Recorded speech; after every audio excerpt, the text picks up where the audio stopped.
Ladies and gentlemen, I'm thinking to myself how I want to begin this live post-fight show following UFC 293. The champion has a name. Say it, Mike Heck. Say it. Accept it. I'm laughing. I'm thinking. There's so many emotions going on. But ladies and gentlemen, the victory horns are sounding. The belt is not where it is on this photo. The belt actually belongs to the man to Israel Adesanya's right, because, folks, mark this date. Sean effing Strickland is the middleweight champion of the world. And this was no flash knockdown. This was no banana peel. This was no luck. This was no fluke. Sean Strickland dominates Israel Adesanya 49-46 on all three judges' scorecards. He thumps Israel Adesanya. He knocks him down, almost finishes him, loses the second round. It's 1-1 heading into round 3. And then Sean Strickland wins the next 3 rounds. He's yelling at Israel Adesanya at the end of the fight. And we realized, with like 2 minutes left in the 5th round, nothing Israel Adesanya is going to do on this day, on this night, in that building, is going to be enough to stop the momentum, the train of one Sean Strickland, who is the middleweight champion of the world. Wow. Welcome to the program, everybody. I am Mike Heck. I knew something weird was going to happen. I felt it if you watched the watch party. And now we are living in this world. Time to react to it. And who better to join me in this reaction than my bald brethren, the wise wordsmith, Shaheen Al-Shatti. Hello, Shaheen. I'm just sitting here cackling. I tried so hard to not step over your intro. Dude, we've entered idiocracy. Like this is crazy. This is beautiful. Like MMA is the stupidest sport in the world, and I love it so much. I love it so very much. I have no idea what's going on. And the man he's been wanting to live in this world. He was hoping, he was trying to will it into existence. Almost even got around to saying and predicting and betting on Sean Strickland winning the title. And you just couldn't do it. But sometimes gambling and winning bets, it just is not the same feeling as you get when you watch Sean Strickland become the middleweight champion. Is it, Jed Meshew? I mean, can you even put a price tag on how you're feeling right now? No. I want to be clear. This is a joyous day. This is the funniest thing that's ever happened in the sport of mixed martial arts. And when I said it coming in, I was like, 2023 has been just a hilarious year. All of the funniest outcomes keep happening. I was like, what if we'd really be living in the upside down if Sean Strickland won? But like, wouldn't it be, I think I wrote in a round table this week of, wouldn't it be the most MMA thing in the world for the UFC, who finally got like a true contender for Israel Adesanya? You had the Alex Pereira rivalry, and that's now over. And somehow you risk it all. You put DDP in there against Robert Whittaker in a bout that everybody said, except for me, was dumb and risky. And then he wins, and he's number 1 with a bullet. And then they're like, what if we just, this is safe? It's so safe. Izzy could never lose this, and we can still have this wonderful matchup afterwards. And then it's the most MMA thing in the world for Izzy to just fall into an ass whooping. Oh, guys. It's just incredible. Guys, what is going on? I'm torn between loving so much of this and knowing that when the high of this wears off, the new greatest regret in my life, it won't be something I said, a girlfriend I broke up with, the fact that I had a rat tail for way too much of my youth. The greatest regret I will have in my life is that I did not choose to believe in Sean Strickland on this night, because I would live forever if I had just picked Sean Strickland to win this fight. But my consolation prize is we still live here, guys. We still have this nonsense. It's the best. How long did you have a rat tail? A long time. That's going to derail us, and we need to keep our eyes focused on the over under 5 years. Over whatever your number is going to say, the answer is going to be over. Over under 10 years. I had it into high school, Sean. Wow. This isn't even news. I dropped this on Morning This is Combat the other week. night of my life. This is just hilarious. What a year! What a stretch for Sean O'Malley, Sean Strickland, my guy over here, Shaheen Al-Shatti. It's just the balds, the Seans. We're all crushing it. Do Shaheen. you have to change how you spell Sean now? Do you? There's one true Sean. I mean, my name's not actually Sean, so I guess I can just like alter it. I think you can just do it. The S-E-A-N. I think I got to be S-E-A-N now. Yeah. Just out of respect for the guys. Shaheen, it is 2:21 a.m. Eastern time on Sunday morning, and we are living in a world where not only is Sean Strickland the middleweight champion, he is, barring something absolutely insane, this man is going to be the consensus fighter of the year. Like, all of this just happened tonight. So I guess we saw the knockdown in the first round. We saw Izzy come back in round 2. Holy shit, I didn't think of that, Mike. Oh my God, I didn't even think of that. He's the clear front runner. He's gotta it's be the him fighter, and then yeah. a big Whoa, gap. he's it. There's nothing you can. There will be people who make the case for John if John beats Stipe, but no, he's it. You're absolutely right. This is incredible. It's him, and it's just a big gap. He's 3-0. Like, it's the world we're living in. I mean, he is 3-0, but one of those 3 is Abus Magomedov. So, like, still, dude, it doesn't matter. Oh, he did this tonight. Dude, he's the dude. I didn't even think of that. Oh my God.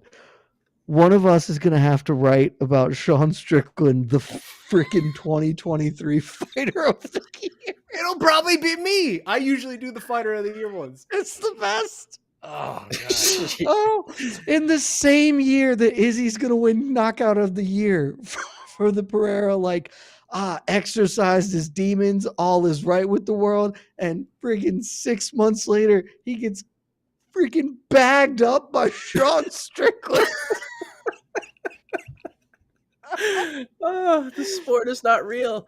Shaheen, when did you start to accept the fact that Sean Strickland was going to be the middleweight champion? Because Sean gets the big knockdown in round 1. All 3 judges gave Izzy round 2, and we're even heading into the 3rd round. We're thinking, all right, this is when the tides are going to turn. Like, Izzy didn't really respect Sean's power. Now he respects it. Wins the 2nd round. Didn't do a whole hell of a lot in that 2nd round, and we're just wondering when he's going to wake up. And then round 3 happens, and then round 4 happens. And at worst, heading into round 5, even though it was pretty doubtful, at worst, it was 2-2. But it was most likely 3-1 on most people's eyes. But when do you remember the moment when you thought to yourself, dude, this is happening? Like, Sean Strickland's going to win the belt. He's got it tonight. When did you realize it? I don't, even when the fight ended, it felt to me like they were going to mess up the decision or something, right? Like, it felt like we just weren't going to live in a world where this was the actual outcome. And then it would have just been the biggest robbery of all time. And we would have just been going on and on about that. And Izzy would have tried to move on. The whole, dude, what the hell's going on? This is crazy, man. This is crazy, right? Like, so let's try to put this into context, because I mean, we've talked a lot throughout this week, and I mean, we weren't the only ones who were very dismissive of an outcome like this, right? Like, there's plenty of receipts right now on the internet for us, for everyone else who works within the space, probably for every fan who tweets about this or Instagrams about this or anything. Anybody who puts content into the world telling your thoughts about MMA, there's probably some receipts of you being wrong right now. It's a very bizarre scene. And earlier this week, we did a roundtable. And the question was essentially like, would this be the biggest upset of all time? And as I was sitting there thinking about it, I came around to the idea that, like, it would be a big upset, maybe top 10 upsets in UFC history, but it wouldn't be top 3. To me, top 3 was, at that moment in time, was Michael Bisping over Rockhold at number 3, Pena over Nunes at number 2, and then obviously Sarah GSP at number 1. And all of those conversations, the context of the upset was like, well, something like that almost happened at the end of round 1, right? Like, Sean Strickland goes out there, knocks out Israel Adesanya with some crazy just shot. Is just this big, almost like something, that one-off thing that you could call a fluke, that people would be calling a fluke, a Matt Serra-esque type of performance. That's not what this was, though, right? Like, that's not what this was whatsoever. And now as I sit here and I think about this all over again, of like, how does this rank within the history of UFC upsets? How do we put this in context within the history of this sport? I feel like I'm really coming around to I was wrong initially because I just didn't fathom the actual reality in front of us of Sean Strickland going out there and dominating Israel Adesanya in a thorough one-sided beatdown in a fight that featured zero wrestling whatsoever, zero takedown attempts, and was contested solely on the feet for 25 straight minutes. And Sean Strickland just straight up outstruck Israel Adesanya. He confused him, he outpressured him, he outlanded him, and he by far landed the more meaningful shots and just frankly won in every aspect you could win in the fight. That hadn't occurred to me as a possibility that could happen, Mike. So as we're sitting here, I don't know, man. It feels like it's certainly a top 5 upset of all time. If I give me a few more days to think it over, I might end up displacing something in that top 3 and putting it in top 3 because this is just frankly ridiculous in only the way that MMA can be. We have now a couple years stretch of just a continued amount of really crazy, unexpected results that we have seen over and over and over again. And it should teach you that, you know, you should never be too sure about these type of things. But then we continually get surprised over and over like we are right now. And it's just, I mean, man, I don't know. For a long time, the 2 best middleweights in the world were Israel Adesanya and Robert Whittaker, and then a giant gap. And then you could go to whoever you wanted for 3, 4, 5. And right now, I think there's a very legitimate case that the 2 best middleweights in the world, at least in terms of wins and resume currently, are Sean Strickland and Dricus du Plessis, which is just a bizarre thing that came out of my mouth that is real. So, you know, take for that what you will. What a night, man. What a night. Jed, as you know, as fun and as I guess funny as this all is, one of the things that especially led me to feeling so confident in Izzy was not just the stylistic matchup, but it's the fact that, look, Sean's just one speed. He's going to push forward. He's going to throw a million punches, and that's just who he is. This fight, the pressure was there. He was in Izzy's face the entire time, but he was very patient. Like, I think Izzy was expecting him to be a lot more aggressive, and the game plan they came up with was brilliant. And Sean actually played it out to a T. Like, was very patient. When 90 seconds left in each round went, you could hear Eric Nixick start screaming, like, all right, go, go, go, go, go. And that's why we saw the big knockdown in the first round. We saw him have the big moments at the end of the rounds. So that was like a huge thing for me. Like, Sean's they're going to have a good game plan. Eric Nixick, especially with this win, is on the Mount Rushmore of head coaches in MMA, in my opinion. There's no argument anymore after this. But what was your biggest takeaway from Sean's performance overall? Because the pressure was there, but the patience, his ability to just let Izzy try to come to him somehow and then counter off of Izzy, it's pretty wild, man. It was super impressive. Yeah, I mean, there's just so much to talk about in this fight. The biggest takeaway from the fight, outside of just how fucking funny it is, man. Look, we're gonna have not now. We gotta circle back to this in a bit. I think this is a top 3 funniest fight I've ever watched in my life. But the biggest takeaway I had as I'm watching Sean Strickland teach Israel Adesanya how to box. And there are many takeaways. I think the biggest one will be positive. This is a positive takeaway because I got some negative ones here as well. The positive one is this. Sean Strickland fought to the game plan, which even heading in, he and his coach were like, yeah, not necessarily always something Sean's going to do in there. And mostly that he was exceptional defensively. Like, defense doesn't win, championships in MMA, but it damn sure won this one. Like, you heard Izzy say it to his corner between the 4th and the 5th round. Like, hey, I can't find my jab. I can't hit him. And that's Izzy's game is a lot of, getting low kicks going, getting the jabs going, setting those as rhythm-based weapons to get into the quote-unquote flow state or whatever. And he just couldn't do it. There was none of that working for him. And Strickland wasn't just launching himself onto counter shots like Whittaker did in their first fight. So I cannot believe this, but going into this fight, I was like, I think a direct quote that I repeated in several programs was, I do not see how Sean Strickland can consistently generate offense. And in fact, the exact inverse was true. Izzy couldn't consistently generate offense. Strickland just never let him get going in any way. And then when Izzy would get frustrated because he wasn't getting things to happen, or would try and swing a little harder, find a counter shot, Strickland would counter the counters. He was just miles ahead of him the whole way through. I don't know, man. No one knows anything. This is the best. And we have a million other things to talk about in this fight. So we don't need to talk about Sean Strickland's defense, but it was really, really damn good. And that's it. I don't know what else to say, man. This is nuts. I just really quickly, I want to add on what you just said there, Mike. We need to give all the credit in the world to Eric Nixick, because I know, like, we don't talk about coaches a lot when it comes to these type of conversations. This man has been one of the best coaches in MMA for a while now, but this, like, tonight, to be able to pull off what they pulled off, like, this is his masterclass, right? Like, this is his masterstroke. Like, this is Mona Lisa. Yeah, man. Like, this is incredible, man. To be able to pull this off, like, you say he's on the Mount Rushmore of MMA coaches. I wholeheartedly agree with you, man. Like, he is one of the best coaches in the entire space, and to consistently be able to pull off the type of results he does. If this, like, you know, we're living in crazy land at this point. We're living in fairy tale land. Who knows what even happens? I'm pretty sure this is simulation at this point. If Francis Ngannou goes out there and knocks out Tyson Fury next month, Eric Nixick I'm picking it. I want to be clear. I'm picking it right now. Eric Nixick is just really Zeus. Like, that's all he is. He's just throwing up thunderbolts and doing whatever he wants. Like, he's the second coming of Zeus, and I'm never going to doubt him again, because what the fuck? What are we even doing anymore? Nothing makes sense. Dude, think about the difference in those two champions, right? Like, I'm a moron, and I'm pretty confident that I could coach Francis Ngannou to win the heavyweight title. Like, you just roll him out there, you know? It's like John Wooden. You don't need to coach him. You just, hey, Kareem, just go score 100 points. We're going to be okay. Like, you could do that with Francis.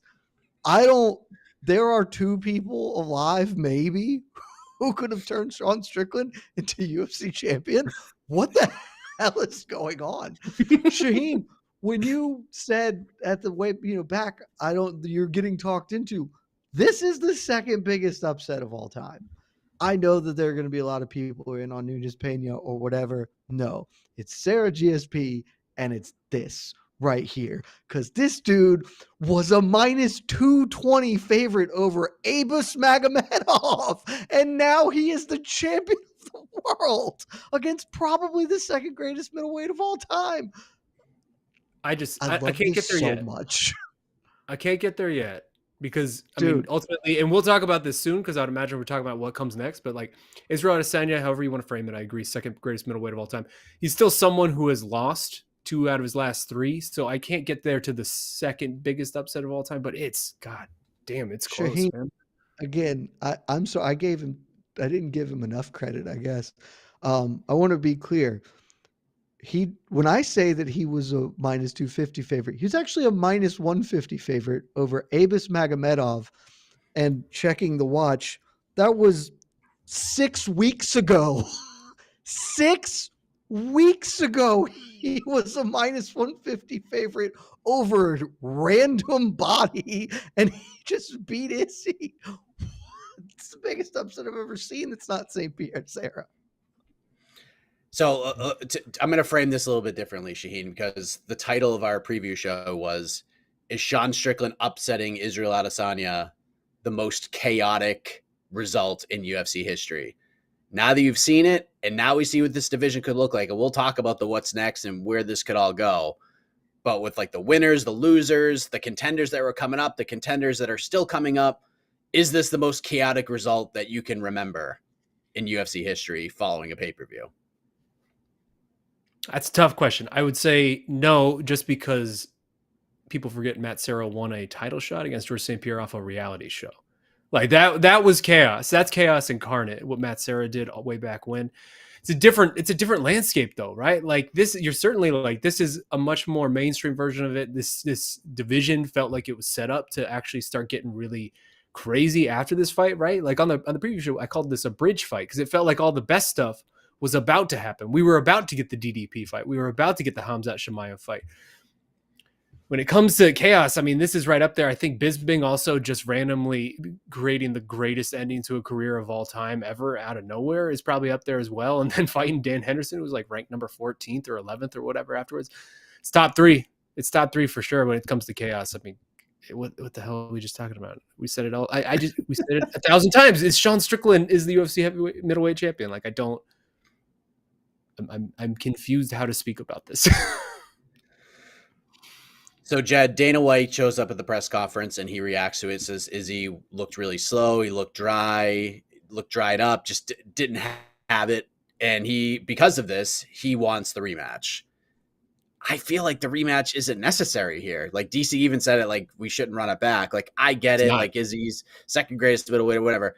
But we got guys coming up. We got Khamzat Chimaev getting ready to fight. We got Dricus du Plessis, who's right there. Who, by the way, you can make a strong argument that outside Israel Adesanya, Dricus du Plessis might have been the biggest loser tonight out of all of this. He still may get the Izzy fight, but it won't be for the belt.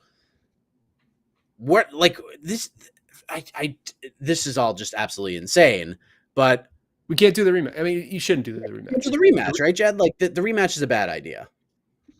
Mike, you know my feelings on this. I've been extremely clear for my entire life. You just never do an immediate rematch because unless there are two exceptions to this: one, legitimate controversy, a robbery has occurred, or like a premature stoppage, like an actual premature stoppage or whatever, something like that. I accept an immediate rematch is, and two, I accept, even though I'm still not like all the way, an immediate rematch in a trilogy bout. Like you guys split them, you run it right back. Otherwise, don't lose. Because winning and losing fights matters. And if you are a guy like Sean Strickland and you just beat whether it's a new or a long reigning champion, you shouldn't have to do it twice. There's no reason. The rest of the sport does not dictate or demand multiple attempts to do something to prove its worth. Won the fights. You shouldn't do this back. I'm going to divert us because we got to talk about this, guys. It's part of this whole thing. And it's part of why I think it ties in here. Is part of why I would strongly say there's no need for a rematch. Casey and I were talking about this in the presser while we were waiting for him to show up. He broke Izzy. He didn't just beat him. Like we were talking about what Atlanta when Izzy fought Kelvin Gastelum and Shaheen, you and I were both there. Casey was there, watched it, and the difference between that fight and this is stark. Heading into that fifth round, Izzy is standing there saying, I'm willing to die to himself to go get into battle. And at the end of this fight, after losing 3 of the 4 rounds and most of the fifth round, with 30 seconds left, Sean Strickland, who he is apparently very mad at for things that were said about his dog or whatever, is shouting at him and beckoning him on, screaming obscenities in his face. And Izzy is backing away. Izzy didn't want no part of that business at the end of that fight. Like he wasn't, I got 30 seconds to keep my belt and this dude's hands are down. I should try. He's just backing up and looking like he just lost, which he did. I didn't see Kelvin Gastelum do that. And somehow Sean Strickland did. If you break a motherfucker, you shouldn't have to fight him again. That dude needs to prove to me he deserves another fight. Because that's not how that goes, man. Yeah. I have no interest in seeing it. I have no interest in seeing it at this point, man. I mean, I'll watch it, but it's just Israel has lost 2 of his last 3 championship bouts, right? Like, and this wasn't UFC 281. Like, this wasn't some Hail Mary 5th round comeback. This isn't some long running story between him and Alex was this weird anomaly who hadn't really fought a lot in MMA. Like, this is the farthest thing from that. Sean dominated Izzy. This was pillar to post. Like, even Sean Strickland in his wildest dreams, and he even sort of admitted of like how much he doubted himself. Like, he couldn't have dreamed up how thorough and just disgustingly convincing this was in terms of just being a one-sided fight. Like, I have no interest in seeing this again. This middleweight division is really good right now. Khamzat Chimaev, Paulo Costa is about to happen. The winner of that's probably going to be up there. DDP is up there. Like, I don't know, man. I'm sure they're going to run it back because Izzy's a popular champion. He's one of the faces of the company. But to me, like, I would move on from this, right? Like, how many shots to the belt you give a guy who's again 1-2 in his last 3? Here's the thing, Sheen, because I think you just said it. I won't say cooler heads are going to prevail, but look, if Khamzat runs through Paulo Costa, Dana's going to come into that post-fight, like, I know I don't book fights, but I think we just got to give him a title shot. And that's because Hamzat is also a dude that they can get behind in a major way. So I think if Hamzat beats Apollo, then he will certainly jump in front of Izzy. And sucks to be you, DDP. You might be the best middleweight in the world, but we're probably never going to find out at this rate. Dude, if Paulo beats Hamzat, he's getting a title shot. Like, he's going to say the same thing because it's going to be absolutely insane. And you know what? You know what else is kind of crazy about this, Shaheen? Because we're on the rankings panel. We talk about how things can happen. DDP might have suffered from this, but you know who didn't? You know who somehow just found himself in another win-win situation? Alex Pereira, because of all of this. Because if Alex Pereira goes and fights Yuri and loses at light heavyweight, he could still go back down to 185 and fight Sean Strickland because he already bolted him. So he still found a way to win tonight. They're homies now, buddy. Pereira taught him how to win. You don't think they would fight each other for the belt? They would fight each other for the belt. I actually don't think Pereira would anymore. One, really? I'm not sure Pereira I just don't know that he can make that weight anymore. No. Also, I'm looking this up. I feel like he tweeted something about that. Let me confirm that I didn't just. That he said he wouldn't fight him. Seems like my plans to go down one more time to middleweight ran out. Like that's right after thing because he's homies with dude now. Right, but if he goes out and loses to Yuri and they say, "Hey, Alex, Sean wants to fight you to try to avenge the loss," what is he going to say? Sean wants to fight him to try and avenge the loss. I think Sean would definitely take that fight just to prove that he could stand and strike with him because that's just the kind of guy Sean Strickland is. Here's the thing: Sean Strickland is a little dumb, but he's not a moron. You know, like I think he remembers how that fight went, and I'm not confident that fight goes. And by not confident, I'm very confident that fight goes exactly the same in perpetuity. So they're never going to fight. Pereira, it's fine. Pereira doesn't need it. He's about to be the freaking light heavyweight champion. Shaheen, I think we've learned something else as well tonight. Something that newer fans need to kind of learn lessons from.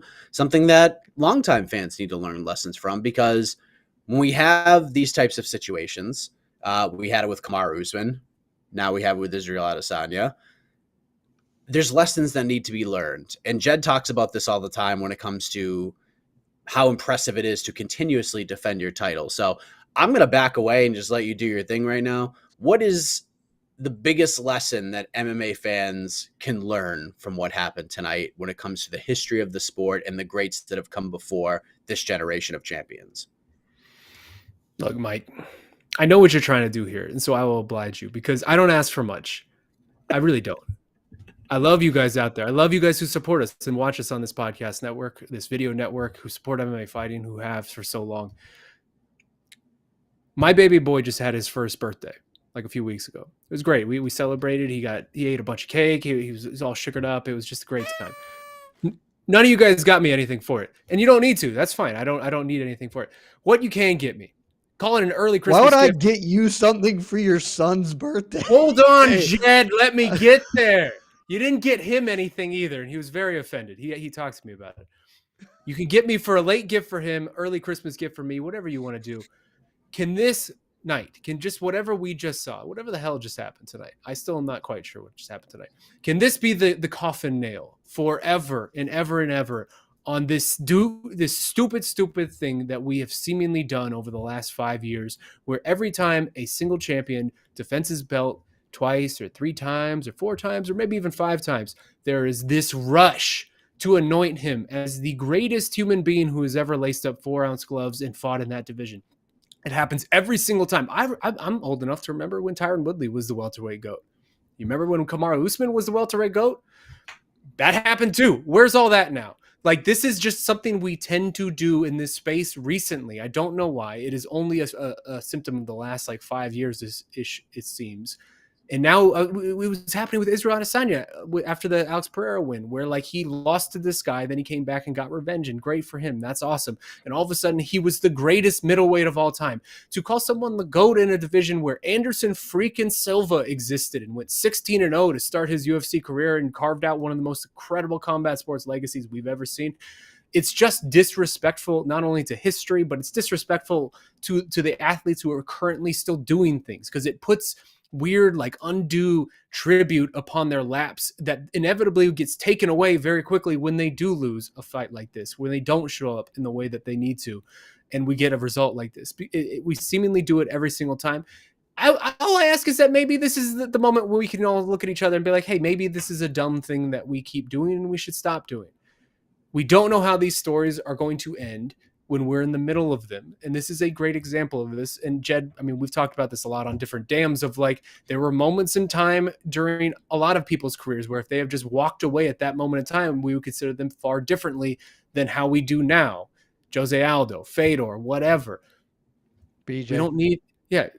Again, Izzy's great, man. Izzy is probably the second best middleweight. He's at least the second most decorated middleweight to ever do it. That's awesome. He's like 13-3 in the UFC. That's tremendous. He's more accomplished than like 99.9% of fighters who will ever lace up gloves to do this. That's cool. That's great. That's awesome. We don't need to try to make it more than it is. That's all. That's all that I ask. Just, again, early Christmas gift, late first birthday gift for my baby boy. Can we just take some time, put some stuff in context, and wait for things to play out before we rush to judgment? Well said. Very well said.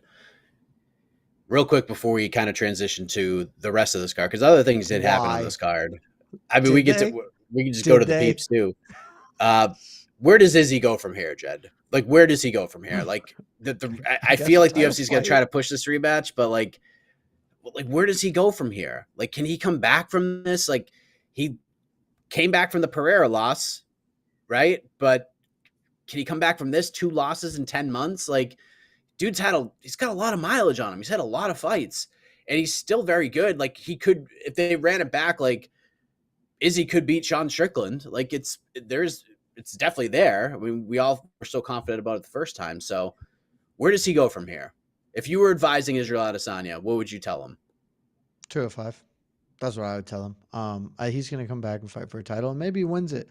I think the single biggest thing I missed coming into this fight, and again, a lot of speculation I'm about to make here, but feel okay about it, at least on that watch, and maybe I'll be proven wrong.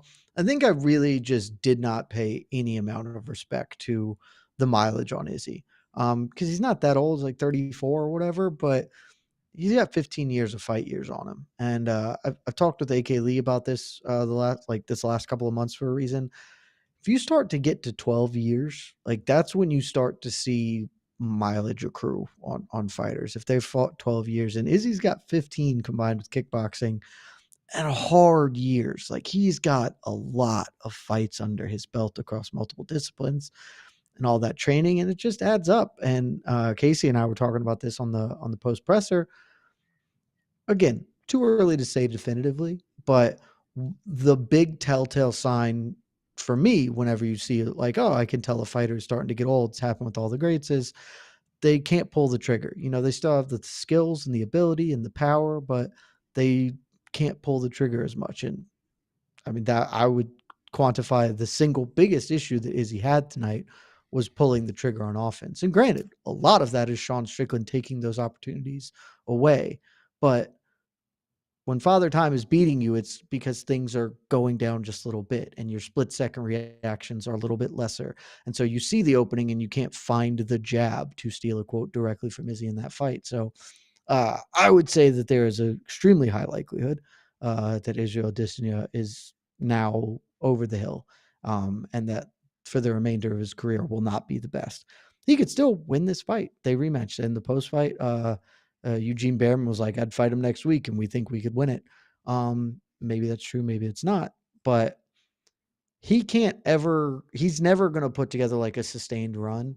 And the biggest thing about this fight, the biggest takeaway, I think, in a week or 2 weeks or a year when we look back on this fight, speaking a bit to Shaheen's point about sort of this premature, inauguration, I guess, of these fighters as the GOATs or whatever, is he can't overcome this. This is a forever black spot on his resume. You can tell yourself a story about Alex Pereira. Well, guy already had 2 wins over him in kickboxing. He's just sort of his nemesis, but Izzy won the rematch, and so we're there.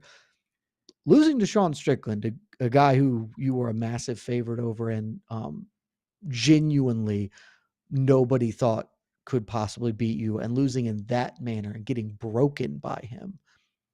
That one doesn't come off the resume forever. And so at the end of it, it will historically stick with him. And so for me, he can't ever be the greatest middleweight of all time. Can't do it. Like, that's gone. There's no window of opportunity for that. Go up to light heavyweight. See if you can etch your name in history in a different way. If you can win another belt. You do have a knockout win over a dude who's about to fight for a title. Maybe you could make that happen and add a second chapter to where your career's at. So if I were telling him that, I'd be like, dude, you fought everybody at middleweight. Just go on up. What do you think, I'm Shaheen? surprised. I'm surprised to hear you say 205 because he's just. I mean, this is just historically someone who is not even like coming in heavy for middleweight, right? Like, he's always coming in like 184. We saw when he weighed at 205, he was like 203, maybe something like that. Like, he's a tall guy. 170. Sure, but he's a tall guy, but he's also just so lanky and skinny with his frame, right? Like, he doesn't have the frame that Alex Pereira has, where we saw Alex go up, and it made sense immediately when you saw it of like, oh yeah, this dude clearly is like a 205 pounder who miraculously could make 185. Izzy doesn't have that vibe to me, and even when he fought up there, he just didn't seem to be nearly as comfortable up there with the size that those guys had. Like, you put Izzy up against like a supersized Yuri Prohaska, I don't think that goes well for Izzy.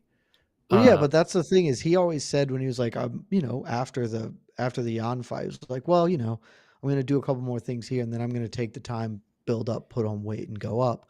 Do that. Like, actually go up instead of just take a vacation up there and not cut weight. Like, go up, make the move forever, and see what happens. I don't think he wins the belt, but like, if he goes back and reclaims the middleweight title, why? For what? Like, what's sure he gets the what belt. Do you mean? I mean, there's to get vengeance, to become a champion again, to get the big paydays again. Like, there's a lot more nuance in this than just like us sort of wanting to see something new, right? Like, play that string out for him as a fighter. He gets vengeance, and I'm with you on that. Cool. Then he's gonna fight DDP, and if he loses that, then is he gonna try to get vengeance again? Like, do another rematch there? Because straight up, the Israel Adesanya who's fighting tonight gets whomped by DDP. Like, gets whomped by him. So, what? You're I mean, you can't, a sandbox that you've done most of the things in. He's 90% of the level. I guess he can stick around and try and full 100% it, but there's a whole new level he can go to. He doesn't need to get all the coins. He can go try this new one while he still has time to do it, and while there's still some energy, because he gets whomped up by DDP at middleweight, then there ain't nothing for him to go to light heavyweight over. I disagree. I think you're playing this out too far in the future, because ultimately, if you're Izzy and the way the question was framed, right, was if you're his manager or his coach, what would you advise him to do? Yeah. You advise him to take the clearest path back to the belt, back to the giant paydays, which would be fighting Sean Strickland again, right? Like, I don't want to see it, but does anyone think that if they fought 10 times that Izzy's losing all 10? Like, obviously that is the cleanest path back to the belt for him. I mean, who knows, right? We're having a good time here, but like, here's the thing. Let's be realistic, right? Knocked out, I would say he wins. He got freaking just gunned up for 25. Yes. Hey, man, I get it. And this goes back to why you in particular, you and I always say the hardest thing to do in this sport is not to become a 2-division champion. It's to defend this belt over and over and over again, because sometimes you're going to have bad nights. And if you're able to win on the bad nights, that's the mark of a true all-time great. I don't know. It seemed like Izzy probably had a bad night. It also seemed like Sean Strickland had the night of his life and came in with a killer game plan and had a style that genuinely frustrated and confused Izzy. All of those things can be true. That doesn't mean if they fight again that all those things will be true all over again, right? Like, if you're Izzy and I'm advising you, or I'm sorry, if I'm advising Izzy, like, I'd much rather have him go fight Sean Strickland for the belt than go fight a giant like Yuri Prohaska for the belt. I just think one is a more likely chance for success than the other. But again, I don't know. I mean, I do think there is something to be said that Izzy's probably in the tail end of all of this, right? He's probably in the tail end of the prime earning years window-wise for all of this. So to maximize that, if you're able to beat Sean and get the belt back, I'm sure the UFC will do the Pereira thing and just move on and be like, 1-1, we wanted one, let's move on. And then he can, lose to DDP or Hamzat or whoever, and then we figure it out from there. But to me, I don't know. I just don't see 205 being like a really good place for him in the way that it is seemingly for Pereira. Yeah, I don't. Again, I don't think that he would win the title. But one, if I was actually advising him, I'd tell him retire. Just you made money. Yeah, Stop but that's dumb jeopardizing too. your long-term That's dumb health. too. Like He's making no one's gonna do that. That's really dumb because he's the second highest earner in the UFC right now, behind Conor I McGregor, don't who think doesn't that's. fight. I don't think that's dumb at all. You can't put a price on your long-term physical health. Yeah, but He's it made is money. He's set. it's the prize fighting game, and he's certainly made money, but he could make a lot more money. And you work your entire career to get to this point where you are making this much money that he is making. Like that's not realistic to ask him to retire. Oh, I Yeah, agree. It's not realistic. I'm just saying if you were actually if I was actually advising him, that would 100% be what I'd advise. I do feel like a break is needed though. Like the dude has fought like every 3 months for like a long ass time. DC like laid out a graphic of like all the events he's headlined over the last like 4 years, and it's a long list. You actually have to click on the image to see all of them. And here's like what's crazy about it is like sometimes in this sport, and it's like this in pro wrestling too. And look, even we saw this with Colby, right? Colby fights Masvidal, everything happens in Miami, and then Colby just disappears for a year. And then he comes back and it's like, oh, Colby's back. Woohoo. And maybe that didn't last long for everybody, but still, we can't miss you if you don't leave. So if Izzy just like takes 9 months off and just kind of does his own thing and like gets his mind right and then returns for like International Fight Week in July or August or like next September or something, and then like fights whoever the champion is or fight Sean Strickland in some fight, whether Sean's the champion or not, like maybe that's what he needs. I think just getting up, like the thing that concerned me the most from what Eugene said was, and I get where he's coming from. You're the coach. You want to put your guy over, but him saying, oh, we'll fight him next weekend. We're ready. No, I know that's the wrong thing to say. We're going to go home. We're going to chill out. We're going to get our mind right. We're going to rewatch the fight. We're going to figure everything out. We're going to take a break from MMA for a little while. And then we're going to come back in 2024, and then we're going to be a snowball that just goes downhill. You thought Izzy was great 3 years ago. You thought Izzy was great at UFC 287. Wait till you see this guy when he has 9 months of rest, when he just disappears from the sport for a little while. And then he comes back and like some of the bad juju's worn off, and like people just genuinely kind of miss him. You know what I mean? Like we haven't really gotten that chance with Izzy like we've had with a lot of other fighters in the sport. So that would be my suggestion. And then like if he wants to do 205 on that break, if he wants to go back and do 185 on that break, cool. But in the meantime, there's fun things to happen in this division. DDP can get his title shot. Hamzat or Costa can get their title shot. Sean Strickland winning is chaotic because it opens the door for so many different things. And it's insane. Robert Whittaker is suddenly back in the picture. Robert Whittaker is now back in the title picture because of I will say, from an observer's standpoint, from our standpoint, just what is the most interesting to me, Shaheen Al-Shatti, that what you laid out is the most interesting scenario of everything, which is just Izzy taking 9 months off, taking a year off, and letting this figure itself out, right? Because I think there's a world that doesn't feel too far-fetched where Sean Strickland moves forward. He fights DDP. DDP seems very good, hitting his peak right now. DDP wins. And then maybe Izzy comes back and we have Izzy DDP for the title in a way that we never actually thought it would come together, right? And the dynamic has completely shifted. And Izzy is the hunter, the hunter chasing the hunted in Africa. And you could do a whole different setup with similar sort of storyline, vibes, narrative, all of it, but it is different entirely. So like that to me feels so much more interesting than just trying to wash away this stink, just like we did with Nunes and Pena, right? Where it's just like, did that really happen? Didn't really happen, did it? And we're just going to move on. Like I always hate hey, you got to beat this champion twice to be able to move on with your career type of thing. The same thing we're doing with Alexa Grasso right now. Like Alexa Grasso beat Valentina very decisively. She submitted her. She made Valentina choose to exit that fight. She shouldn't have to do it twice just because, we think of Valentina in some way. Like that division should move on. And then we can, if that fight comes up again, we'll have some time to let it marinate rather than like if Valentina just wins next week, then like what? Does any of it matter? Did it matter that Alexa won? Like that whole thing is so dumb to me always. So that I agree with you, Mike. I think that's at least in my opinion, as an observer, that is by far the most interesting outcome. Shaheen, I'm going to do something I rarely do on air. I was You gonna wrong. admit you're wrong? Yeah. Hand up. Yeah. I disagreed with a lot, and I still think that a lot of what I said was true, but ultimately, you laid out the correct and only good path, which is a world where DDP wins the belt and he defends his belt against Izzy in Africa like next fall. Like, how fun is that, right? Like, It's the that is Way better. That's the That new is- funniest outcome that could. We just that had is the a world funniest we just outcome, never and now visualized. that's the new funniest outcome. Is we get UFC Africa. It's DDP who makes it happen and defends against Izzy. And So DDP tries to whatever talk, gets us to that. and then DDP is like, "Nah, I'm not gonna fight him." He talks his way out of fighting Izzy instead of Izzy like no selling DDP. I mean, just the world we could be living in 10 months from Oh, now God.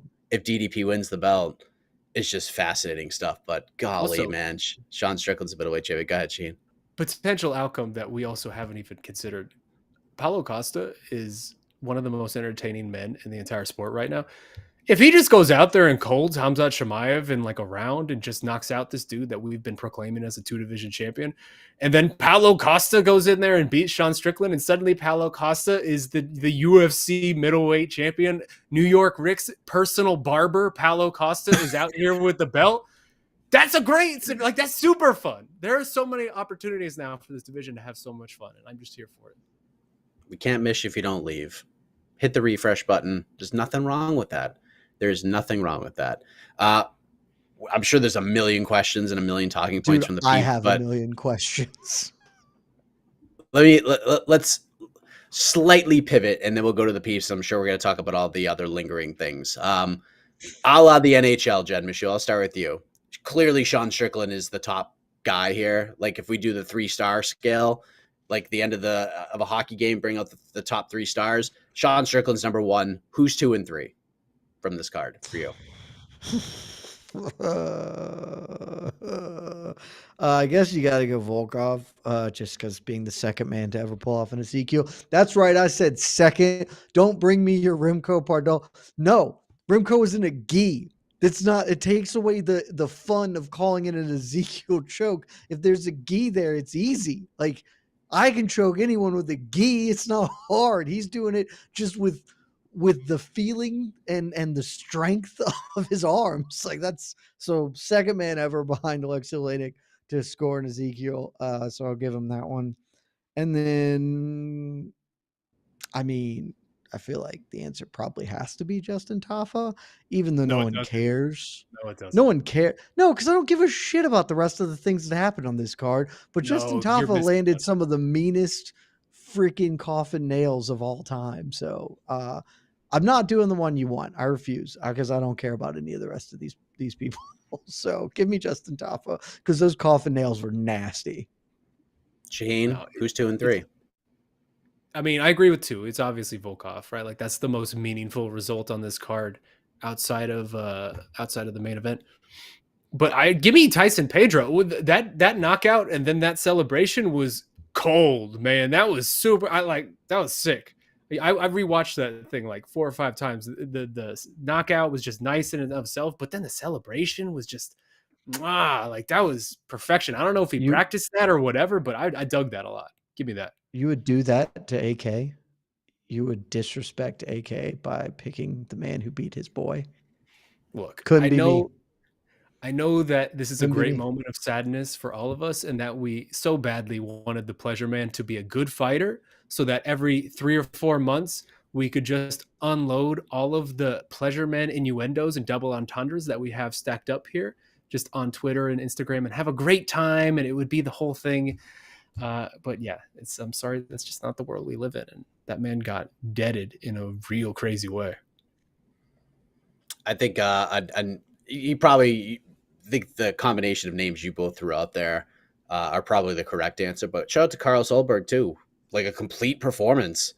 Gets a rare. Oh, we think we're getting a unanimous decision, but then we get a replay submission win with like less than 10 seconds left in the fight. Shouts to Herb and Mark. That's those are you're the that was real great. Heroes. That was great. It was honestly, it was incredibly well done. It's perfect. Dude, we are so quick. We had no bad refereeing. I'm so glad you mentioned that, Mike, because we are so quick. All of us, everyone watching this, all three of us, Casey as well. We're so quick to jump on these people, these officials, when they mess up, because it's just fun for us, right? I'm like, how could this incompetent person mess up so well? We don't do this enough when actually good officiating happens to give credit and kudos to it. So that's a great call. Kudos to Mark Goddard and Herb Dean, because that was perfect. Like the way they handled that was excellent. And that was a great example to now moving forward that you can show people of like how replay review can be used in a moment, like in a flash, in a very correct way. Also, honorable mention, she probably deserves to be on this list too. Laura Sanko, tremendous job tonight. Tremendous job. Even certain points like schooling DC on scoring, which I thought was great. I thought the trio was really good tonight. Anik, DC, and Sanko did a great job. So good job. DC well done. was the best he's 100%. been in a long time. Completely agree. He didn't have a person. He wasn't getting sidetracked. To do not fighting stuff. And just get down a rabbit hole of bad. So yeah. Good work all around. Yep. Casey, come on in, because boy, oh boy. Casey, before we get to the questions, I got at least one that I need to fire out here. Been sitting on this for a hot minute, boys. Yes or no? If world gets crazy, Sean Strickland defends his UFC middleweight title against Islam Makhachev. Who are you taking to win that fight? What? I know where you're going with this, because we had this debate with Habib and Izzy. Do you think Islam Makhachev could win the middleweight title from Sean Strickland? Because I would confidently say Leon Edwards can. I would pick Sean Strickland in that fight because size matters at elite levels. I think it's a little too much size. It'll be competitive. How about that? Prime Habib. I would probably pick him to beat Sean Strickland. Well, Habib. Yeah, I mean, I would have picked Habib to beat Israel, though, and I said it at the time. So, yeah, okay. I wanted to gauge if I was getting too excited about the people who can beat Sean Strickland, because I'm starting to make a list, and here's why middleweight's a great weight class. Casey, you were slacking us about how it's like the worst weight class, like historically, and whatever. Maybe it's the best weight class because there have been several different champions where the list of people who could beat them is extensive. I remember I used to have Alex Pereira won the middleweight belt with no MMA experience. Bisping won the belt with one eye and old. I remember Dan Henderson almost won the belt from Bisping with even more old. Exactly.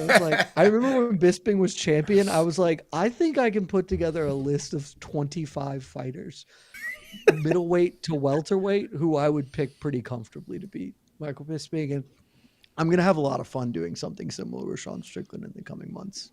Oh my gosh. What a weight class. Wow. What a world. I got a question. Okay, go ahead. Right here. Since we're talking about who's going to beat Sean Strickland. Really quick. Oh, no, I like this. Go for it, and then I'll go mine. If Bo Nickel were to fight Sean Strickland next, what would the odds be, Jed? Minus 350. I think coming off this win, I assume? people, for Bo, yeah. Okay. But I think coming off this, there's going to be a lot more trepidation about setting Sean as this big an underdog, even in fights. Like Pereira might be a massive favorite, but I don't think anyone's going to be a huge one against him moving forward. My question to you, Mike. Yes. As the creator and purveyor and really overlord of the middleweight, gambit title, whatever you want to call it, does this result tonight change what it means to be a middleweight? Sheesh. This is the platonic ideal. Right? Like, I feel like this is full circling moment type of thing for whatever this is. But Sean did knock Izzy down and like beat him up. Didn't finish him though. That's typically not middleweights. Typically it's like we go up against the fence and we just kind of knee each other in the body for 15 minutes. That's middleweight. Brennan Allen has graduated from that. Krzysztof Jotko is the GOAT middleweight. I don't know. Yeah, we have to really dig deep and define what this is. Sean has 6 decisions in his last 8 wins, though. Sean was repping middleweightiness for a long time. I feel like Marvin Vettori just might be the middleweightiest Marvin Vettori time. has been the middleweightiest middleweight Yeah. forever. I think he He's might been just be the end default boss, champion. but now right Sean might be the end boss. I don't know. It's a great conversation right now. Sean This is Strickland the might just best. he might have won a second title tonight. He might be a 2-division champ or a double division champ. Incredible. God, A can far you guys more imagine prestigious Sean title. Strickland versus Yuri Prohashka? No, I cannot. I cannot imagine. I don't Champ know. versus champ, baby. Let's go. Oh my gosh. Sorry, my head. Look, I love it, man. I love nights like this so much. I love it so much. This is the dumbest, greatest sport in the world. Exactly. We all spend so many hours a year talking and writing and thinking and watching this stupid sport, and it amounts to nothing because all of us know nothing. It's tremendous. No, it amounts to everything though, Shaheen, because this is the night when it all comes together and makes sense. Like the other end of it, you could have like a really great night, like 290 or whatever. I'm like, yeah, this is why I follow the sport.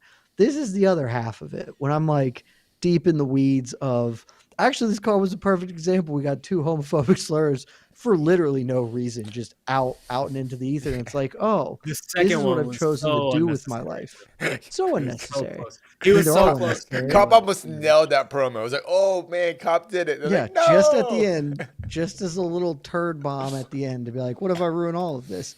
Like right here on this wall, there's law degree. And I sometimes look at it and I'm like, I could be doing that with my life instead of covering people dropping the F-bomb, whatever. But then this happens. And I'm like, I wouldn't trade this for the fucking world. This is, I can't get this anywhere else. I fucking love this sport, man. There's no equipment could- to it. There's no. We it's could just- end the There's no- we yeah, could end the there's year, no- ladies and gentlemen. We could end the year. It is a possibility where Sean O'Malley, Sean Strickland, and Colby Covington are undisputed UFC champions. That could very well happen before the end of 2023. It's just there's no parallel, man. They don't play the entire NBA season and then, we're going into Nuggets Heat and then randomly they're like, yeah, you know what? Actually, Denver's not going to be in this one. Minnesota. Come on, Minnesota. You're in the finals now. I don't know why, but Minnesota, come on. And then all of a sudden, Karl Anthony Towns is holding the trophy aloft as the champion. Like there's no parallel to this. I love it so much. We play one game for all the marbles. YOLO. It's the best. Oh God. I'm so excited to keep thinking about this fight. Dude. I almost want to have a second post-fight show like 4 days from now where for no reason where we're it's called just it's called Between the Links. You can come on this week, Sheen. Yeah, I think we might have to just do that and do a whole show about like the digestible version of all this, because I would assume that a lot of the parties involved are going to be on the MMA hour, so we'll get to react to like their reactions to all of this, and yeah, it's going to be fun. It's going to be fun. I can't. Casey, do we have questions? This fight Oh, we got 100 more times. I love that we're just sitting here trying to bask in it. It's so Yeah, it's so I'm just. Dude, this is this is maybe the most fun I've had all year. And this was like objectively the worst pay-per-view on paper all year. Yes. Yeah. Like, and it's making objectively us the smile worst like pay-per-view. this, like, I feel like I'm going to Why have they like the fight most. fights? It's going to be the most peaceful sleep I've had post pay-per-view maybe all year, and it's just like a weird feeling. I didn't think I would feel this way, but it's just going to be like, okay, this is just the world we live in, and It's the funniest night. year. It's if that fight gets stopped in the first round, just say one more shot, like a legitimate stoppage. not nearly as fun. Not nearly as Yeah, the fun. conversation is Oh totally no, different. it's still really fun. It's It's not funny. as fun, but it's funny, still not as really fun. It's like, but then we're having Izzy got caught, he got lazy, but we're not saying that now because he lost for 25 minutes or whatever. And 20 and to your point, Jed and Casey, kind of looked broken at the end of it. Dude, Like that's a real thing that we watched. That's what gets me. That one kind of shook me a bit. The way Izzy just said, "Nah, I lost. I'm not gonna just. I'm just. Those last things like I'm not just gonna swing my arms around, do anything crazy." He did it. He just. He was done. Didn't want it. That is Such a stark contrast because I have never seen a man look more confident than him walking to the cage. That's the most confident I've ever seen a human being look. And on the And other side of then that, Sean did not look confident, right? Like maybe did it's not. projection, but I was watching his walkout like, oh, dude, like it looks like Dude, the did moment's you gonna read get to him. in my live blog for it? I made paraphrasing slightly because I don't have it in front. I was like, yeah, I've had that look before. It was when I was walking to get my ass beat, and you're resolved to do it, but you don't know why this is where your life is. That's why I was like, yeah, he knows he's about to get his ass beat, but here it goes. So, and then 9 minutes later, and knew. Yeah, I there have a was a look question. in Sean's eyes too when he walked out there. I was like, this is not the Sean Strickland that walked out to fight Nasruddin or Abus or even Pereira. This is a focused, like feeling the weight of the world on his shoulders. Sean Strickland turning pressure into diamonds. There's just a different look. Made the vibes even stronger. I have a really important question for you, Jed. Something that just occurred to me, and it might be the most important question I ask all year, frankly. Hell yeah. So lately, we've been hearing a lot of talk about the critically acclaimed Michelin star system. I feel like it's been received very well. I think everyone's really enjoying it. It's really well put together. You know, I'm looking forward to seeing how this evolves moving forward. You gave this card, deservedly so, 0 Michelin stars ahead of this fight. And you said if you weren't in Sydney, you would not even go to this fight. That is essentially what the 0 stars means. Correct. Is it possible to amend that retroactively, or is that not how this works? No, yeah, you have to. I mean, look, the Michelin star system, obviously based on the Michelin guide star system. You know, they go to a restaurant. They go to a restaurant a couple of times and they give it a grade. And you know, stars get added and get taken away as that improved. With the benefit of hindsight, I wouldn't say 3 stars. I wouldn't catch a flight to be there for this funny outcome. But certainly at least 1 star with the benefit of hindsight of being like, because look, the rest of this I simply couldn't care less about. And I think it speaks to the fact that we've barely talked about it. It's not just the fact that the main event was monumental. It's that none of the rest of this matters. Maybe Alexander Volkov beating Tai Tuivasa matters, like to some extent, and Manel Kape beat a dude he's supposed to beat. And hey, Felipe Dos Santos looks like a legit prospect. Cool. The rest of this is whatever. And so that was the thought going in. It's still the thought going out. I would have had to spend the whole evening watching a lot of stuff that is meaningless. But the main event really, really would make it at least worth 1 star just to have physically been there, because this is a top 5 funniest fight I've ever watched. I'm going to watch this fight so many times.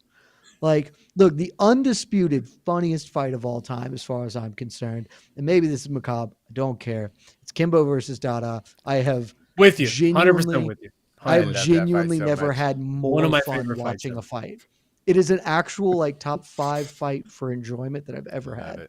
I have never had more fun watching a fight. I have had the same level of fun, never more. Funniest fight I've ever seen. Number 2, I think also unequivocally is Ronda Holly, because if for nothing else, the Mike Goldberg takes a lot of energy being a rock star is an A+ quote in MMA history. Those are the A and B for funniest fights of all time. This is right up there. Like, just I'm live blogging this thing, and after the second round, when it's like, oh, Izzy's getting safe, this is the rest of this fight. He's going to have a boring kick you from real far away decision. And you know, that sucks, but hey, he almost got finished. I respect it. And then suddenly in the third round, after, you know, Eric Nixick was like, dude, what the fuck are you doing? Like, you can't just let him off the hook like this. You got to go out there and fight this guy, get after him. And Sean's like yelling in his corner, I know, I gotta go. And then goes and just starts beating his ass. I am cackling, laughing, watching Izzy just be befuddled by a dude who's not eating every jab and is double jabbing in his face. It's the fucking funny. This fight is so funny, man. It's so funny. Oh, man. All right, let's take a few questions. This is the best night. I'm still in shock at the fight. Honestly, it's what, it's been like 3 hours ago, and I'm still just kind of. This is the best. I'm just kind of. I still have a whole post-fight column to write, and I'm just going to be sitting there with a smile on my face, writing it at like 3 a.m. I love my job. Right, Dude, like 290 and this in the same year. What a fucking year, man. Shevchenko losing a rematch next week. Is that next week or is that 2 weeks? That's next week, right? Oh my goodness, that's next week. Oh jeez, okay. Stipe Miocic just might beat John Jones at this point. Like that might just happen. Dude, God, can you imagine? I got bankrupted this year, and I don't even care because it's been so fucking funny. Interesting question here. What is Sean Strickland's legacy now? I mean, It's a legitimate. He's a legitimate middleweight champion, man. That's the Bisping thing. You can't take it away from him forever. That dude is a champion. Michael Bisping won the title in a very legitimate fashion against a very legitimate champion, and we forever look at him differently. That's Sean Strickland now. Like, regardless of whether you like him or hate him, like that's the reality. Dude is a champ, and he beat the real champ in a very legitimate, like very decisive way. Is he a future UFC Hall of Famer? Yeah. If he can string together 2 title defenses, I think right. Do you have this to? probably gets him in. I don't think this gets him in the Hall of Fame. No. This is we're not talking about like the Hall of Fame of mixed martial arts. We're talking about the Hall of Fame of the Ultimate Fighting Championship. I don't the guy who says yes to every opportunity and I fights a million times. I do not think the UFC is in a rush to. I think he needs one defense. I think you guys are. I think he may not be there yet, but he's already in the conversation. If they run this back, so here I'll paint this out for you. If they run this back and then he beats Izzy again in a very decisive way again, and then say he loses to DDP in whatever kind of fashion he would lose to DDP, and then he for the rest of his career he's just the guy that he was before, where he's taking the short notice fights, he's beating who he should beat, and he's losing to who he should lose. Then I think he will be a Hall of Famer. He's gonna so there are 3, but he's got to win the rematch. He has to win the rematch. There are 3 appropriate answers to this question. They're not different. They all tie into the same. The first one is Shaheen. You expertly laid this out, answering a different thing. Dude, he's 32. We don't have a fucking clue what his legacy is right now. He has so much of his career left. So like it's way too premature. The second one, as you pointed out, he's a champion. Here's a list of just some of the middleweights who never got to be a UFC champion. Yoel Romero, Jacare Souza, Gegard Mousasi, Chael Sonnen, Damian Maia. Sean Strickland is now quote unquote better or more accomplished than those men. And all of them, I would pick to beat Sean Strickland on their best. On Sean Strickland's best day, I would still pick all those gentlemen you just said. Yeah, it's insane. Timing, and that's the most important timing thing. And opportunity, baby. And the other thing is loosely tied to this, I guess. But Sean Strickland, and this was brought up by somebody at the post-fight presser. Now that he's a champion, that man is never fighting at the Apex again. Sean Strickland is strictly a pay-per-view and roadshow fight night main event guy for here on after, which really, we got to think about the UFC because they're losing out on a dude. You think he's fighting at the Apex again? I would bet so much money that he fights again at the Apex and headlines an Apex event before his career is over. Absolutely. Oh, I don't know. I mean, maybe just because he always fights at the Apex. But yeah, he's just going to accept some short notice stuff that, just like he does. I don't know that this will change him in that respect. I'm not at the champion. I'm talking about like a post reign. I'm talking about like a post championship. I think he'd even do it now. It's Sean Strickland. If they're like, hey man, somebody fell off of MSG. Can you turn around and defend your belt against random body? Like, you'd probably do it. It's Sean. I cannot wait. And I mean this in a bad way. I don't even know actually when I say this. When Sean Strickland goes on the press tour and just does what the morning shows, is that going to happen, or is UFC just going to hide him? Do you think? They should get him out there. I don't know that it'll happen. I mean, also, he's going to have to be buttoned down. I think they're going to pick guest judge on American Idol, like all sorts of different fun things we could do with him. He'll be on Celebrity Family Feud, all these different things we could throw him on. I mean, the sky's the limit.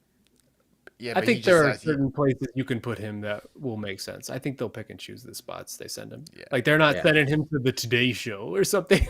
yeah, because I It's mean, gonna it be on doesn't take, Good Morning it doesn't, America. it's not very hard Yeah. to find his old Dude. tweets and old images, you know, and they're gonna go, Well, he'll give you some new ones. How gracious. He's not worried about yeah, it. yeah. Dude, I'm he's really gonna be fine. curious. Oh, Dude, as long as he's not doing a 30-minute interview, he's going to be fine. If you give him 5 minutes, I always thought that line was like that part of this was overblown. Like if you give him time to get down into the well of dumb things, but if it's just 5 minutes, he'll just say that he'll go to the old standbys of, I'm just a white trash piece of shit. And like, look at me now. And you know, that stuff plays. Yeah, Be but fine. Get him on Jimmy UFC Kimmel. champion, yeah. You again, shows. Casey, I mean, I Casey, know- you're saying I UFC work champion as if it's a level of esteem. This is true. I do apologize for That being said, don't act like you wouldn't watch him on The View. Give him like 10 minutes of The View. Oh my god. I want to Oh, be and, clear. and I would him pay- explaining how women shouldn't vote to them. Oh, well, that's gonna be awesome. I Wherever would that pay hundreds of however that dollars. interview goes. That's gonna be fun. Shaheen, I I would do pay watch hundreds party of for that. dollars to watch that. I would I will. pay-per-view that. That would be the best. We're gonna do it. Yeah, we will do a live react to that. We'll do a watch party for Sean Strickland's video rounds. I would love it. Shaheen, I'm sure you didn't see this because we're doing this. Kaposa tweeted at you and at MMA Fighting, I believe, with a question. But since we haven't really answered questions in the comments, per Kaposa, the wonderful Grabaka _hitman on Twitter, follow him. And if The best. honestly, if you're watching this show and don't already follow him, I'm assuming you I don't understand how that happened. Shaheen, directly for you, answer me. How does Sean Strickland do against Robert Whittaker? Sir Robert Knuckles versus Jonathan Strickland. I mean, I'd probably pick Robert Whittaker, right? I don't know. Yeah, I'd probably be pretty confident picking Rob, but maybe Rob's washed. Maybe Sean's better than I think. I'm picking Rob, but I don't feel great about it. I don't think any of us have given this credence for obvious reasons. What if Sean Strickland is actually the best middleweight in the world? Like, what if he runs off 10 What if he straight actually just like defenses? runs off like 3 or 4 title defenses? He's here? the guy. He's the new Anderson Silva. Like he ends up being better than Anderson by the end of it. I mean, look, he's lost twice. He's lost twice in the weight class, right? Dude, he lost twice in the past like 18 One of them. months. One of them, I think there's a very clear argument that you could make if you wanted to that he beat Jared Cannonier. It's a close fight, whatever, you know. So the other one was Alex Pereira, who will Can't really argue that anything for about that one. most people. I think it's in- how he on the lost. not planet. just- yeah. I don't know. Sean Strickland, new middleweight goat. I go against what I said. Dude, shouts to Sean Strickland Wait. because you You just said provided Sean Strickland middleweight go after that whole. I love it. could be. What we do, Casey. That's what we We're do. back in MMA. here. We're back decisive. here already. We're decisive and we take make calls, and that's the call. Sean Strickland is now responsible for like 2 of the funniest 10 things that have ever happened inside a cage. This fight and getting booped by Pereira. I still watch that clip just when I'm sad sometimes. I'm like, that's will be funny. Look at this man walk into a right like a freaking left hook. It's the best. I will say, just because like I know awesome. we're laughing a bunch and we're having a good time tonight.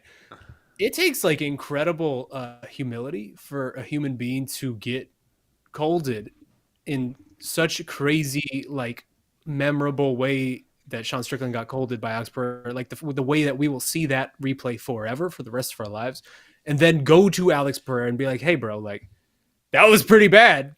Do you want to train together? Because I'd really love to train with you." Like that takes an incredible level of humility to do that. Yeah, Dude, for sure. dude, we just watched arguably the best kickboxer that's ever stepped foot in MMA get beat up by a dude who exclusively threw a jab and a right hand. He didn't throw like a bunch of hooks. There no uppercuts. There were Kicking. no, Did he throw a kick? Did he even throw dude, I a think, bunch of leg front kicks as Guys, like you're- distance setters. Guys. Yeah, but Guys, not one level change. I don't think. Just Oh my god, I see the comment Guys. you're excited about, Shaheen. guys. Let's go. all Let's right. go. So this is coming from Kaz Marius over here in the comment section. I think we have a new front runner for funniest possible outcome that could come out of this. All right, let's see it. Casey, can you pull this up or should I? Oh, hold on, this one. There it is. The actual funniest next fight is if they let Anderson Silva come back and Anderson Silva somehow gets his belt back in a proper retirement fight. Who are you picking? Sean Strickland or Anderson Silva? I'm picking Sean Strickland. Yeah, I mean, I'm picking Sean too, but you know, weirder things have happened, Mike Heck. I mean, look, nothing's out of the realm of possibility. Nothing's impossible anymore. And I think that's like one of the big takeaways is that, you know, when you're feeling down and you feel like maybe there's other people better than you out there, just look to Sean Strickland. Just tap into Sean Strickland. Just figure it out. Because Sean can do it. You can do it too. And what I've learned as someone who tries to predict MMA is when it comes to pay-per-views and actually wagering on things, I'm taking the George Costanza approach and just doing the opposite of everything I thought was right. That's it. For Mike, for a while, I tried to get a Costanza gimmick bet going, and it did not work out well.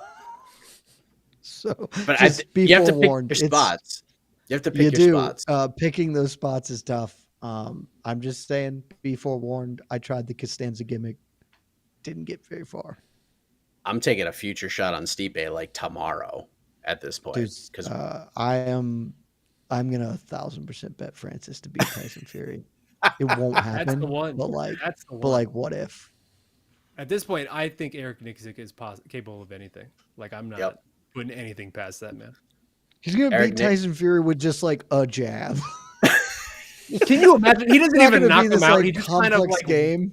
Yeah, he just weirdly outboxes him for like 10 or 12 rounds or however long this is. Nothing is impossible anymore. It's true. Nothing is impossible anymore. In a world where Sean Strickland, can you imagine? I mean, it's ridiculous to say because if you asked me this a month ago, I would have laughed at you. Can you imagine going to yourself right after the Poetan loss and being like, that dude's going to be champ? Oh, the guy who just knocked out Sean Strickland? Actually, yes, him too, but no, the guy he knocked out. That's going to be your undisputed middleweight champ within 18 months. Not 14 months. 14 months later. That happened barely less than a year ago. Going into 2023, Sean Strickland had lost 2 in a row, and one of them was the Pereira loss. Like, that was what he was entering the year off of, a 2-fight losing streak. Dude. If you see a mountain you've always wanted to climb, go climb it tomorrow. Like, just Don't do do it. That. Go run a marathon. Mountain climbing is actually dangerous, and I don't want your death on my conscience. I mean, like trail mountain climbing, not like cliffs. No cliffs, but just like, I don't want to walk up this hill for 7 hours. Just go walk it. Hell, run it. You can do it. You can do it. You can do anything you put your mind to. Kevin Garnett, anything is possible. Oh, this is a good question. Yeah, we'll end with this. Sure. Which Sean's reign is shorter, Sean O'Malley's or Sean Strickland's? Shaheen. God, I mean, so in this world, I'm just assuming, because this is sort of what we've been fed, that Sean O'Malley's next opponent is Marlon Vera, and Sean Strickland's next opponent is Israel Adesanya. In that world, I think Sean Strickland has a better chance to beat Izzy again than Sean O'Malley does to beat Marlon Vera again, because I think Marlon Vera is a really tough matchup for O'Malley, and we've already seen that. But I don't know, man. This is a tough question. I'll go with Strickland, but I don't feel great about it. I'm taking O'Malley. First, if Joe Silva was still in charge, 1,000%, these two Seans would be fighting on the next card together. They would do the double Sean pay-per-view event. Yep. They still may, but that's Joe Silva was in charge. 100% that's happening. I will say O'Malley because I think Strickland, based on that fight, Strickland's got a really good chance of beating Izzy again because he just beat that ass for 20 of the 25 minutes they fought. So I think you got to give him the credit of that win. I think O'Malley is going to get beat fairly badly by Chito Vera. I don't think Chito Vera is the best bantamweight in the world. I think he is a uniquely poor matchup for Sean O'Malley, and that's awkward for him. I'm gonna say Strickland solely because he's gonna fight like 6 times before O'Malley fights twice. So there's just more. I'm playing the law of averages. The more Sean fights, he's gonna fight way more than Sean O'Malley is. Like if Sean beats Cheeto, I won't see him for like another year. Okay, that's fair because I do think there's a very real possibility we see Sean in either December or January range. Yeah, dude, you can't fight in December, man. O'Malley. Sean Strickland will headline. Oh, O'Malley. Okay. Yeah. Sean Strickland, you got fighter of the year locked up, dude. Don't fight. No, he's done. Yeah, Strickland's gonna like headline back to back pay-per-views at some point because he's just like, all right, I'll fight. Sure, I'll do it. That's just the kind of guy he is. And Sean O'Malley's just like, nah, I need to find somebody who's gonna make me $1 trillion because they're just in 2 different worlds, 2 different businesses. So. If Sean Strickland does not fight again in 2023, is there any other fighter on the schedule with fights scheduled who could steal fighter of the year from him with any result? John Jones. Grasso? If Grasso wins? No. I would still give it to Strickland. Strickland's still getting my vote. What about Sean O'Malley? Twice? Beating the goat twice? Excuse me. I don't ever do it. Beat more than the same person. I hated the year we gave it to Max over DJ. Yeah. Because he beat Aldo twice. Like, no, it's the same dude. It's not the same fight technically, but there's too much overlap. I think John Jones is the only person. I think even if John Jones goes out there and destroys a very old Stipe, I'm still giving it to Strickland. Oh no, it's Strickland. No matter. Look, it's. I agree. I will. Now. But everyone immediately got onto the John Jones train as soon as he came back and beat Cyril Gane, who may or may not be good. So he beat Stipe, and now he's, cementing himself as the greatest fighter of all time. There's a really good narrative there for John. I think O'Malley's got the best, maybe, especially hearing you guys say like you don't think he's gonna beat Cheeto. If he beats Aljo and Cheeto in a 4-month span, wins the belt and defends it. I think he's on the list. I think that's your three man list, and if Grasso wins by default, she probably will be in the mix. Islam too, beating Charles twice would be. So here's the thing: Islam will actually be the one who deserves it if he beats Volkanovski and then Charles this year. He will actually deserve it. That's true. I forgot about the Volk. Those 2 wins are much better than any wins the other people have. But I don't. Just the way this thing works, it's a lot of narrative, and I don't think it'll be. I would probably would vote for Islam just for that, but because again, Sean's 3-0 and one of the greatest upsets of all time. All that's true. One of those wins is Abus, and the other is Nasruddin Imavov. It's like at 205. Okay. Yeah, it's like sure, but you can sell me that Cyril Gane and Stipe are more meaningful wins, and certainly Volkanovski and Oliveira. But at this point, if I'm Islam, dude, be on notice because wonky shit's happening in 2023, man. Yep. Golly. I got a lot of concerns about my belief that Islam Makhachev should just beat the brakes off of Charles Oliveira, given everything that's happened the last 4 months. Oh my gosh. Wow. Are we good, gentlemen? Yeah, I mean, I'm never going to be good again, Casey. Sean Strickland's realistically, we could do this for another 2 hours and we would just sit here saying the same exact stuff. Listen, in about 5 hours and 20 minutes from right now, we're going to be, me and AK are going to be on this here network matchmaking after this crazy card. So 9 a.m. Eastern, on to the next one. As we leave, I want to put this out there. Just think about this in the future. Sean Strickland and his infinite cardio versus nose job DDP. What will that fight look like in the 3rd round? Golly. I hope we get to see it. I hope we get to see it too. I hope we get to see it too. What a world. I think we've talked a lot of things out. I think we haven't made sense of anything. I got a lot more stuff I'm confused still. I'm confused. Yeah. I think we need a few days to decipher all of this, and then we'll have an educated response to it. And maybe we never will, but just remember this date, people. This is not a dream. This is real. Sean Strickland is the middleweight champion of the world. And with that, for Jed, for Casey, for Shaheen, I am Mike Heck. Good night, everybody. Get some sleep. I love y'all so much. You're a Sean, the baby. People at home and the people on this broadcast with me. Believe in yourself.